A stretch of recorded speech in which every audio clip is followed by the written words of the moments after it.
So magandang araw sa ating lahat and welcome to Talakayan. Today, we delve into a sensitive topic here in the Philippines, which is abortion.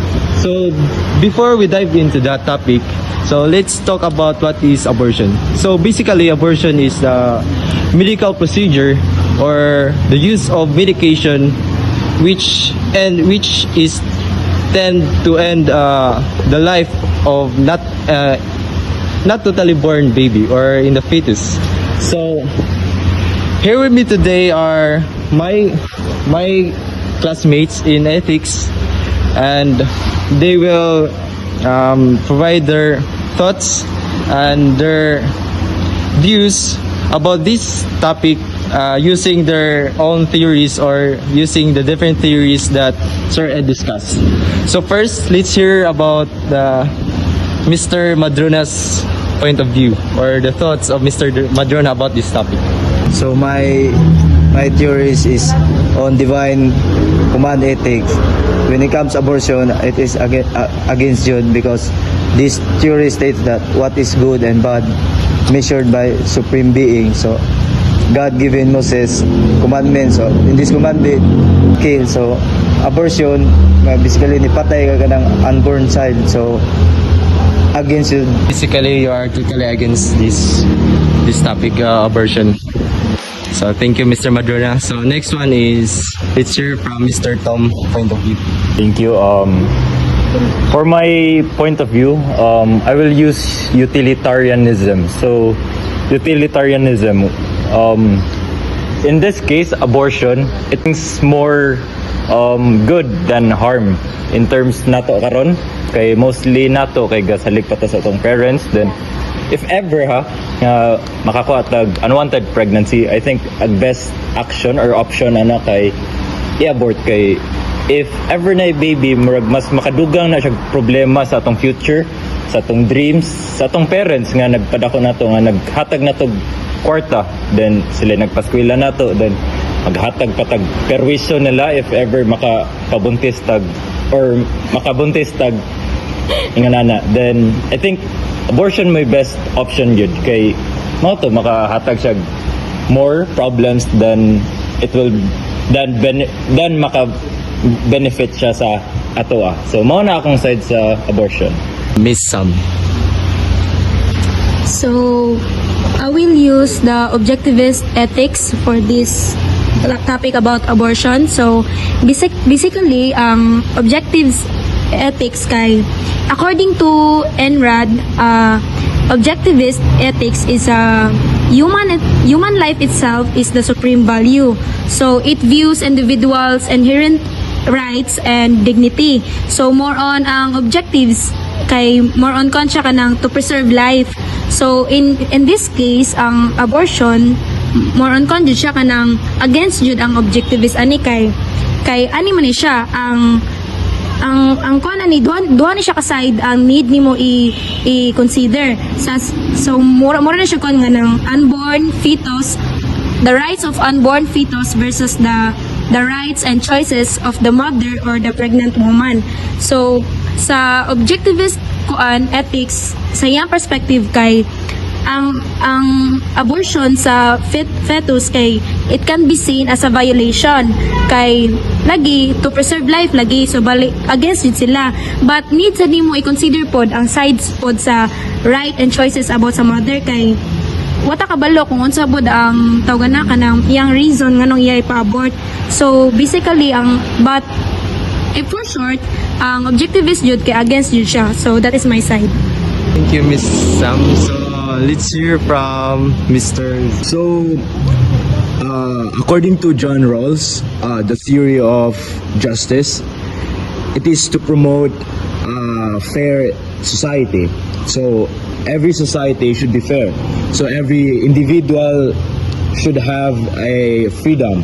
So, they can do whatever they want. They can do whatever they want in their body and all. So I think John Rawls is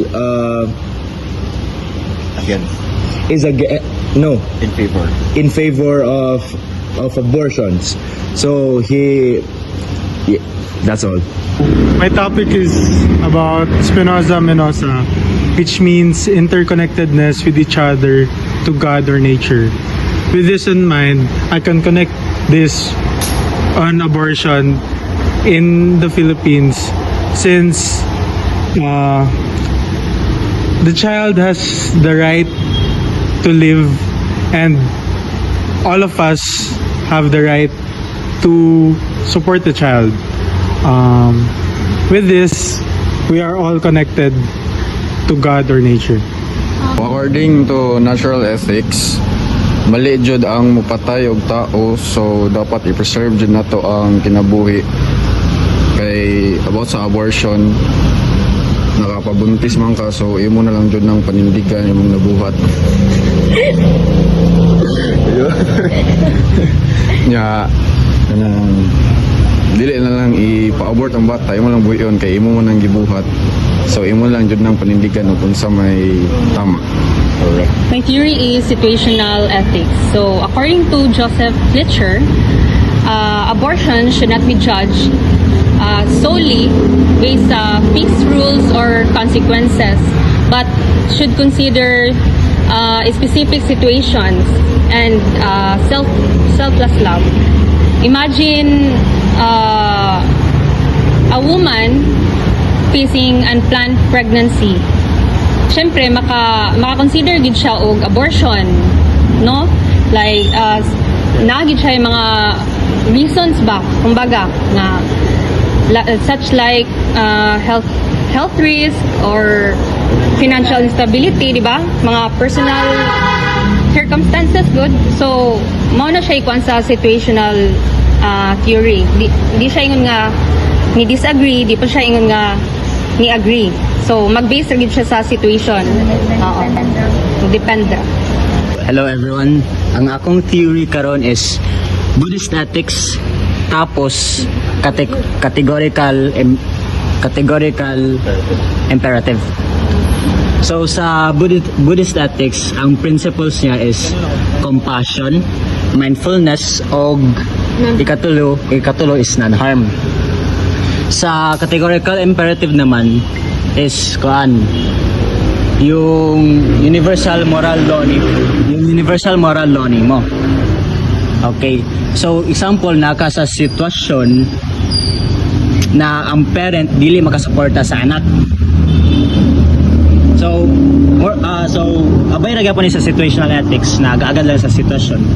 So if dili makasuporta ang anak sa dili makasuporta ang mama sa unborn child. Sa Buddhist ethics, mo support siya kay since if ipadayon nimo ang birth sa child, makakos man na siya og harm sa sa mother, both the mother and the child. Then sa categorical imperative, if kita gid tanan ang if example buros ka di na ka makasuporta sa imong anak tapos wala na kay laing choice but to abort, murag all of us has the innate nature na di na ako masuporta ng akong anak. If padayonon gyapon ni ako ipanganak akong anak, padayonon gyapon ni nako. Padayonon gyapon ni nako, it means na ako murag magduha-duha na ka ba, di murag harmful ba sa imong child, so murag feel na so mo support gid ta sa ato ang sa abortion without any biases sa religion. Muna iya ang idea sa kuan, it uses value as not as a means to an end. So if magasuporta ang parent sa unborn baby against na ang Buddhist ethics og sa categorical, since maka-promote naman sa Buddhist ethics, maka-promote naman na og maka-promote naman na og harm sa bata na masuportahan naman nimo unta same as sa categorical imperative, wala may taong naisaktong utok na mapa-abort sa ilang anak Nanay kaya. naikaya. So muna akong point ron, neutral lang ang kuan since wala man nag-topic, wala man nag-discuss ang Buddhist ethics og sa categorical sa abortion. Depende lang gina sa view, depende lang gina sa sitwasyon sa kuan sa imo mo pa-abort baka or dili. As we dive into this topic, abortion, I want to share my theory of an ethical implication of John Rawls.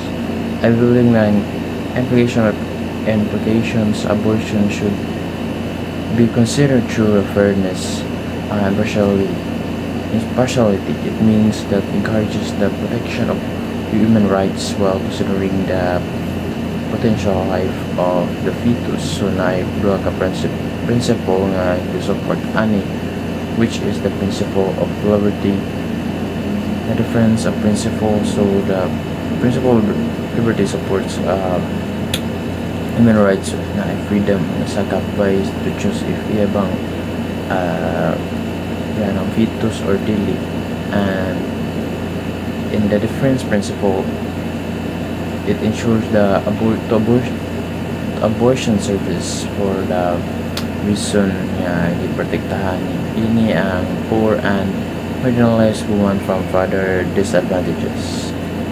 So ayun guys, narinig natin ang iba't ibang opinion ukol dito sa abortion. So para sa akin, ano ako dito 50-50.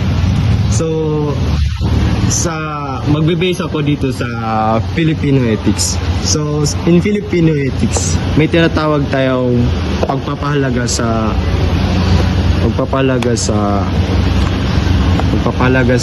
buhay, which is the value of life. So in here, masasabi natin na ang abortion is parang piniprevent mo yung fetus na mabuhay. So and then on the other hand, pwede din in some reasons agree ako sa abortion kasi sabi sa Filipino ethics, pwede natin i-consider ang pamilya at pamayanan, which is pinopromote dito yung paano if yung babae is biktima ng rape or ano ba niya yung unwanted na pregnancy. So masisira yung pangarap niya, masisira yung kinabukasan or yung pamilya niya. So thank you guys for joining here with me today, and I hope you listeners may nakuha kayo mga aral at I hope naintindihan nyo yung iba't ibang theories na share na aking mga kaklase sa ethics. So that's all, and thank you.